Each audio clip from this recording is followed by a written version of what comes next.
Alright, I'm going to see if I can make this quick. So I was originally going to make this video next week, but I decided I'm going to try and get it out of the way now so I don't have to worry about it later. So get it out as soon as possible. So let's begin. This is a video response to Onceforgivennowfree's response to our collaboration video, God, Evolution, and Our Place in the Cosmos. So I'm only going to respond to his response to my section of the contribution.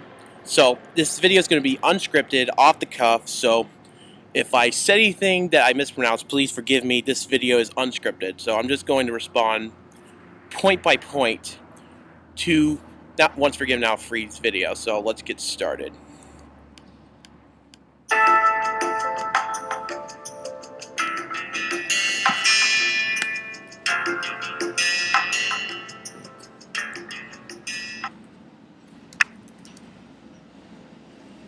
People, not just atheists, but Christians, many Christians, put a dichotomy between science and religion when they shouldn't be, when there's no conflict between the two. This is actually a misrepresentation of what creationists believe. If you go to any website, be it Answers in Genesis or Creation Ministries International, you'll never find them say that there's a dichotomy between science and the Bible. Alright? Notice you didn't give any references or any, nothing to support that claim. And that's because it's simply not true.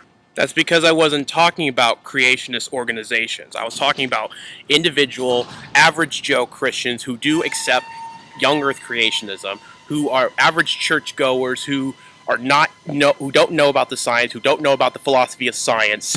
So I'm talking about those people. I'm not talking about like so-called creationist ministries like Answers in Genesis or CA, all those people. I'm not talking about those. I'm talking about the average Joe Christian. Plus, I was talking about the so-called conflict theory that's been going around for a long time. Many atheists, it's an idea that has been advocated by atheists, but I have noticed that many Christians, particularly Christians who are not very knowledgeable about the philosophy behind the theology of their own religion, who buy into this idea that there is a conflict between science and religion. I wasn't talking about creationist ministries. I was talking about the average Joe. So, you totally misunderstood what I was getting at there. Alright? Let's continue.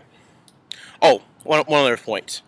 Like, even if I granted, for the sake of argument, that individual creationist ministries don't advocate the point I was making, it doesn't follow that not every single creationist ministry that makes that point. That's the whole thing. It's like there are Christians out there who buy into this idea that there is a conflict between science and religion. That was my main point. Let's continue. So I really wish you would understand the biblical creationist position before critiquing it. Okay, Once Forgiven, Now Free. Let me ask you a question. What do you mean by the biblical creationist point of view? I'm obviously assuming that you mean the young Earth creationist point of view. Are you talking about the old Earth creationist point of view? Are you talking about the progressive creationist point of view? There's more than one point of view within creationism. Creationism, by its broadest term, is the belief that God created. That's the very bare-bone understanding of creationism. Now, if you want to be specific, that's fine. But by the very broad definition, pretty much any Christian is a creationist because they believe God created. We just disagree on how he did it. Alright, let's continue. Science is a tool to understanding God, plain and simple. But it's not a tool that can fully understand God himself, since science can only deal with the natural. Right. This is probably one of the only few points I will agree with in this video, so I just want to re-emphasize it. Science can only deal with the natural. I agree. When we try to take science and use it on a being that is God, to try and understand using naturalistic means a being that is not natural, You are technically insulting God himself. I actually thought this was kind of strange, so perhaps you can clarify if I misunderstood you. But you seem to be saying that to try and understand the supernatural with science, which only deals with the natural, is an insult to God. That's because it is. If creation was a supernatural event, then when you try and say that evolution is true, you're actually using the scientific method based on naturalism to try and understand this supernatural event. So wouldn't you be the one insulting God? No, you totally misunderstood what I was getting at there. You're confusing metaphysics with methodological naturalism. When I was talking about the science, I was talking about methodological naturalism. Methodological naturalism is necessary in order for science to work. Methodological naturalism cannot deal with metaphysics when it comes to God's creation. For example, off the top of my head, we can easily say that with Thomas Aquinas, the first three ways of his arguments are metaphysical arguments, not scientific arguments. When I was talking about science not being able to test God's creation, test God himself, I was talking about methodological naturalism. You're confusing metaphysics with naturalism. Not the same thing. All right, let's continue.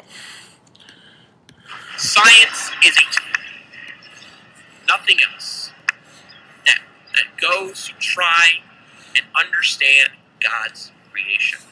Mm-hmm. But what if creation was a supernatural event? Again, you're confusing metaphysics with methodological naturalism. Again, when I was talking about creation, I wasn't talking about the moment God created. I was talking about everything. Like, for example, look at the tree, look at the grass, all that. That's what I was talking about. I wasn't talking about the moment of creation. I was talking about what God himself created. You totally misunderstood what I was getting at there. Alright, let's continue. On admission, science wouldn't work, and it would be an insult to God. Again, I was talking about metaphysics. I was talking about the difference between metaphysics and methodological naturalism. Methodological naturalism, by its very nature, cannot test God, cannot test miracles. Because by its very nature, it only deals with the natural. Alright, let's continue. To try and explain a supernatural event, creation, by using science. And when we try to mix science as a tool with the supernatural, we end up insulting God more than anything else. Hey, Thunderbolt, perhaps you can clarify your position, because it seems to me like you're refuting theistic evolution. You keep saying that it's an insult to use science to try and understand the supernatural. Yet Science, when I mean science, I'm talking about methodological naturalism. Methodological naturalism. That's what the scientific method is built on. Using the scientific method to test God is my argument that it's an insult to God. If evolution, if true, it would be a natural process, not a supernatural process. Evolution itself can be tested, as many scientists has stated in the past. Now, when we're talking about theistic evolution, we're talking metaphysics, not methodological naturalism. Again, I'm going to post a link in the description box to an article from Stanford's Encyclopedia that goes into the topic of metaphysics. I was talking about that. Alright, let's continue. Isn't that what you're doing with evolution?